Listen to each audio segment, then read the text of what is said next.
nggak nyangka gitu, kok kita bisa gitu ngalamin hal-hal seperti ini. Tapi ternyata ini adalah salah satu kesan yang memang kita harus jalani di awal untuk seorang pengusaha. Perkenalkan, nama saya Edi. Saya memiliki bisnis ayam rotol. Kebetulan saya sebagai founder untuk ayam rotol. Dan alhamdulillah kami sudah berjalan lebih dari 2 tahun di bisnis kuliner ini. Awal mulanya saya bisnis itu sebenarnya karena sebelumnya saya juga bekerja, lalu ada teman yang menawarkan salah satu kesempatan untuk berusaha. Teman ini ada teman kantor dan akhirnya di sana saya mencoba. Jadi dulu tuh masih kerja, juga saya coba usaha. Setelah mungkin sekitar 2 tahun itu baru saya coba menseriuskan diri untuk di bidang kuliner. Jadi awal mulanya memang saya bisnisnya itu ada di trading, di bisnis ayam. Kemudian setelah 2 tahun kita lihat memang ternyata beberapa customer trading kita itu malah adalah pelaku-pelaku kuliner. Jadi dari situ ada ketertarikan awal kita untuk mencoba, dan alhamdulillah pada saat kita coba itu di sekitar bulan Juli 2017. Dari situ kita mencoba dan alhamdulillah disukai oleh masyarakat. Dari situ sih mulai awal mulanya kita bisnis kuliner. Pertama kali di Depok, di daerah dekat-dekat kampus. Kemudian setelah itu kita buka juga cabang kedua di daerah Bekasi, kemudian di daerah Cibubur. Sampai sekarang alhamdulillah sudah ada beberapa cabang yang kita buka. Terus terang, antara latar belakang saya dengan kondisi yang sekarang saya yang saya kerjakan ini sangat bertolak belakang. Jadi saya ini background-nya adalah di bidang telekomunikasi. Jadi saya bekerja di bagian telekomunikasi, yaitu di vendor-vendor telekomunikasi kita di Indonesia seperti Telkomsel, Indosat, Excel dan sebagainya.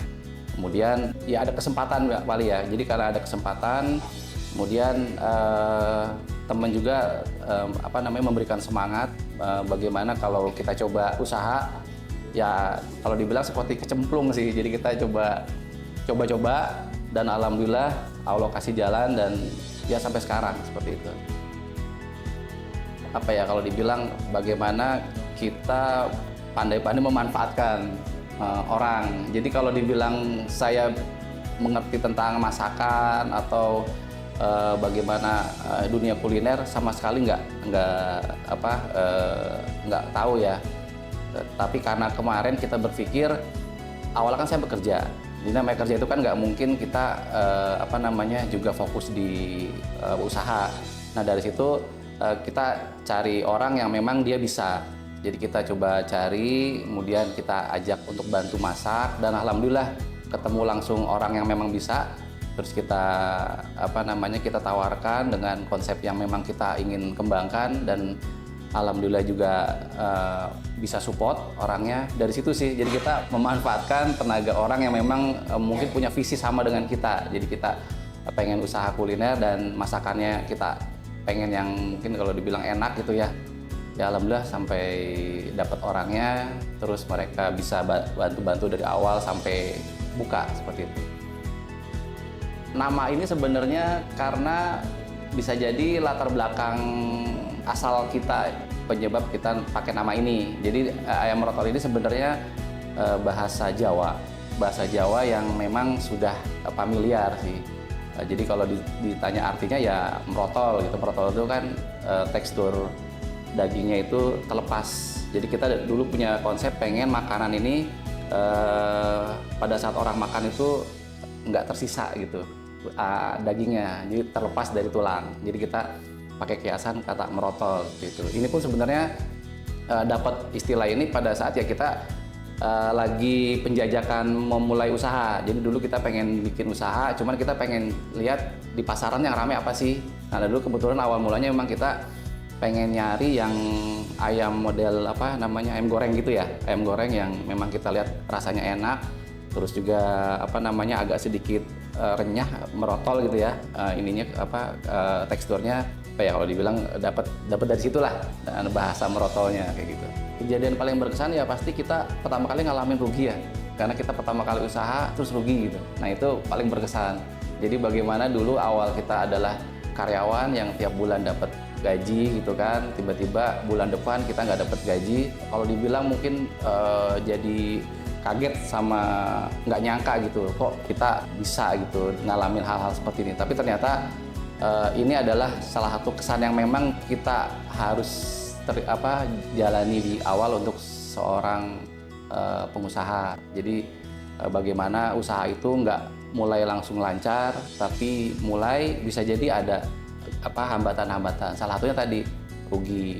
Ruginya tuh nggak sebulan 2 bulan, sampai 6 bulan kalau nggak salah. Jadi kita rugi, tapi dari situ kita punya niat. Memang niatnya pengen mandiri, pengen usaha, dan dari situ ya alhamdulillah mungkin karena kita juga banyak dibantu oleh doa dari orang tua, kemudian juga dari teman-teman yang support. Dari situ kita ngerasa ini adalah bagian dari perjuangan. Jadi ya alhamdulillah dari situ kita pelan-pelan mulai ada hasil, kemudian bisa tabung, dan ya alhamdulillah yang paling berkesan lagi adalah pada saat kita sudah punya profit plus ada masyarakat yang tertarik pengen bermitra. Nah itu paling berkesan seperti itu. Jadi artinya yang kita kenalkan itu ternyata disukai sama yang lain juga seperti itu. Saya yakin awal kita bisa mencapai seperti ini karena doa. Kemudian yang kedua, bisnis ini melibatkan beberapa tim, beberapa teman yang kita anggap mereka orang yang kita percaya. Jadi kita sudah berikhtiar secara berjamaah. Kita percaya dengan teman-teman yang ada dalam satu tim ini untuk membangun. Dari situ kita bisa bisa survive. Makanya salah satu misi kita itu adalah berjamaah. Jadi kita punya misi itu bagaimana mendapat kesuksesan itu dengan cara kita melibatkan orang lain.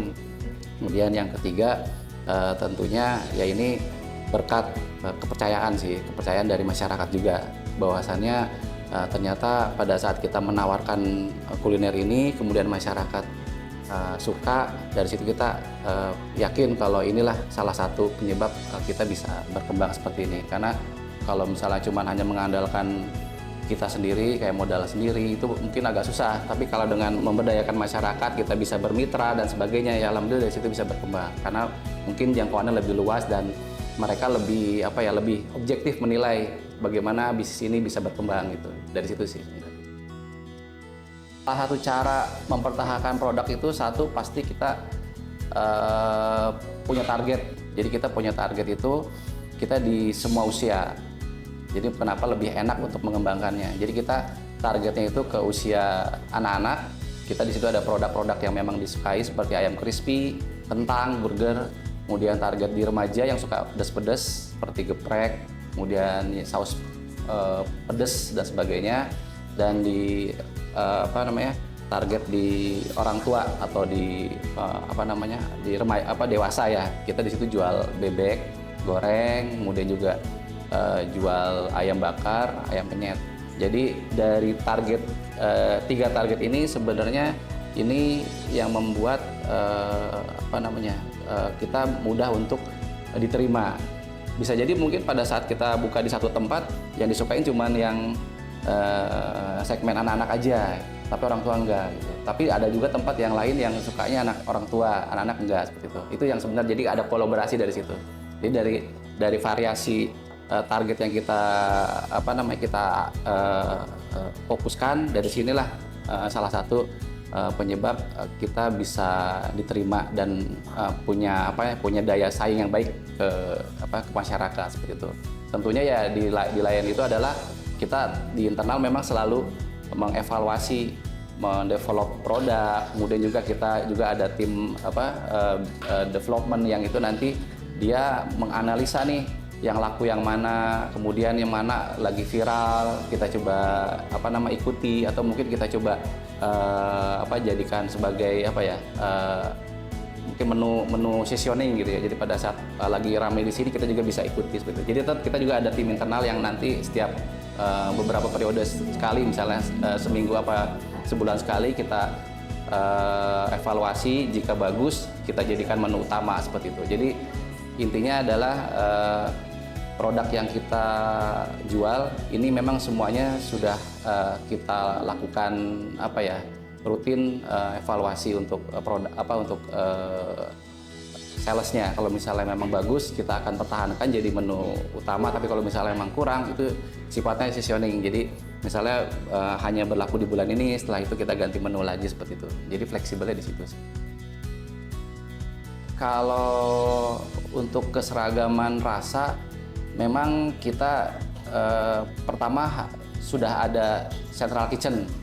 Jadi di situ kita semua bumbu, terutama bahan-bahan baku yang memang ini adalah bahan utama kita, ini harus tersentralisir. Kalau dibilang nggak ada perbedaan. Jadi pada saat dikirim ke outlet itu sama gitu. Bahan yang dijual di outlet dengan yang kita produk di sini sama. Yang membedakan hanya racikan tambahan aja, seperti mungkin racikan sambalnya, kemudian ya varian-variannya yang tinggal di topping dan sebagainya. Nah, kemudian kita juga ada preventive maintenance, jadi ada periodik kita cek ke beberapa outlet kita, mungkin sifatnya nggak rutin, tapi kita ada minimal 2 minggu sekali kita cek. Jadi di situ kita kadang-kadang kita utus mungkin kayak mystery shopper gitu, jadi nggak ketahuan. Ternyata di sana ada komplain, kita bisa langsung identifikasi, oh ternyata ini ada komplainan di produk A, B, C seperti itu. Jadi di situ kita buat evaluasi juga di kita pada saat ada masukan dari masyarakat atau dari outlet, kita langsung bisa follow up seperti itu. Di samping itu ya paling kita juga buka customer care ya.